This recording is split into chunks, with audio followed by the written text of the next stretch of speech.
Hello everyone, I hope all of you are fine by the grace of Almighty. আশা করি সবাই আপনারা ভালো আছেন। তো আজ আমি বাংলাদেশের বিভিন্ন ঘটনা নিয়ে বিশ্লেষণ করব। বাংলাদেশ পৃথিবীর ভূখণ্ডে ছোট্ট একটি দেশ।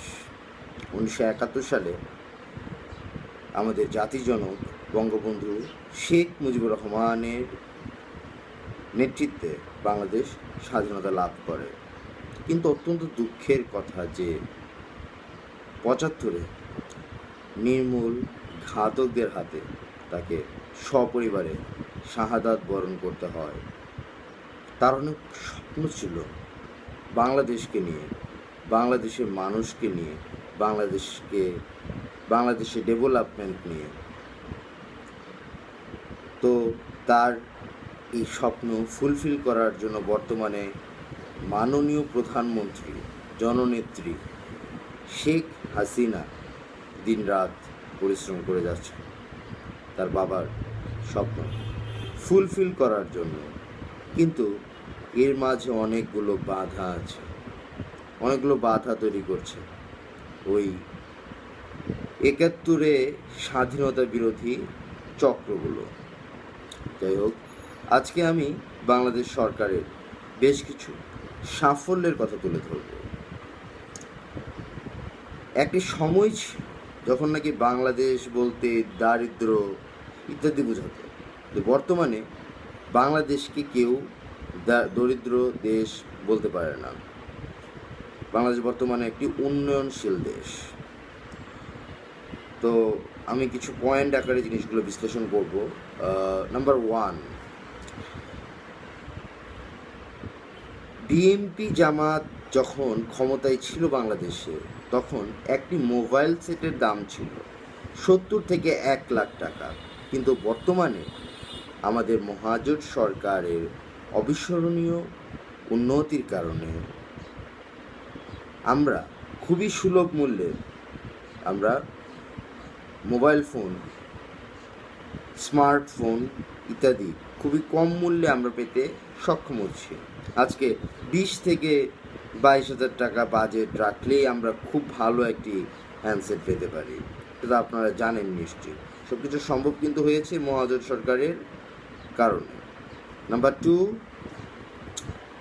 আজ আমরা টেকনাফ থেকে তেঁতুলিয়া পর্যন্ত একজন আরেকজনের সাথে ভিডিও কল করতে পারছি। 3G নেটওয়ার্ক যেটি অবিস্মরণীয়, তা মহাজোট সরকারের আমলেই সম্ভব হয়েছে। আজকে বাংলাদেশের রাস্তাঘাট 4 লেনে রূপান্তরিত হয়েছে, যা কিনা আমাদের জন্য অত্যন্ত প্রশংসনীয়। আমি ময়মনসিংহের ছেলে, তাই আমি আমার প্রেক্ষাপট থেকে বলবো, একটা সময় ছিল যখন নাকি ঢাকা থেকে ময়মনসিংহ যেতে সময় লাগতো 6 থেকে 7 ঘন্টা, বাট নাও 4 লেনের রাস্তা উন্নীত করার পর যেতে সময় লাগে ম্যাক্স 2 আওয়ার্স। আপনারা যেতে পারেন, দেখতে পারেন, আমি যদি কোনো ভুল বলেছি কি না সঠিক বলেছি তা আপনারা দেখতে পারেন। নাম্বার 4, পদ্মা সেতু বাংলাদেশের ড্রিম প্রজেক্ট। এটি এখন সময়ের ব্যাপার মাত্র। বিশ্বব্যাংক দাবি করে এসেছিল যে পদ্মা সেতুতে নাকি দুর্নীতি হয়েছে, এই হয়েছে, সেই হয়েছে, বাট কানাডার আদালতে এ ব্যাপারে কোনো প্রমাণ পাওয়া যায়নি। আজ আমরা আমাদের নিজস্ব অর্থায়নে পদ্মা সেতু করতে সক্ষম হচ্ছি, যা আমাদের মহাজোট সরকারের জন্য অত্যন্ত প্রশংসার পাত্র, প্রশংসনীয়। তো উন্নতির দিকগুলো দেখলে অনেক ভালোই লাগে অ্যাকচুয়ালি। আমাদের মহাজোট সরকার যেভাবে উন্নতির দিকে এগিয়ে যাচ্ছে, সত্যি অবিস্মরণীয়। নাম্বার 5, একটি সময় ছিল যখন নাকি 1 ঘন্টা পর পর লোডশেডিং হতো। বিএনপি জামাতের সময়ের কথা বলছি। আজকে দেখেন লোডশেডিং এই জিনিসটি শুধুমাত্র একটি শব্দের মধ্যেই রয়ে গেছে। আজকে বাংলাদেশের কোথাও সেভাবে লোডশেডিং হচ্ছে না। গ্রামে গঞ্জে আমরা কারেন্টের ব্যবস্থা করেছি। আজকে যেখানেই তাকাবেন ডেভেলপমেন্ট আর ডেভেলপমেন্ট হচ্ছে। ওকে, এখন আমি অন্য একটি ইয়েতে যাচ্ছি। এটা হচ্ছে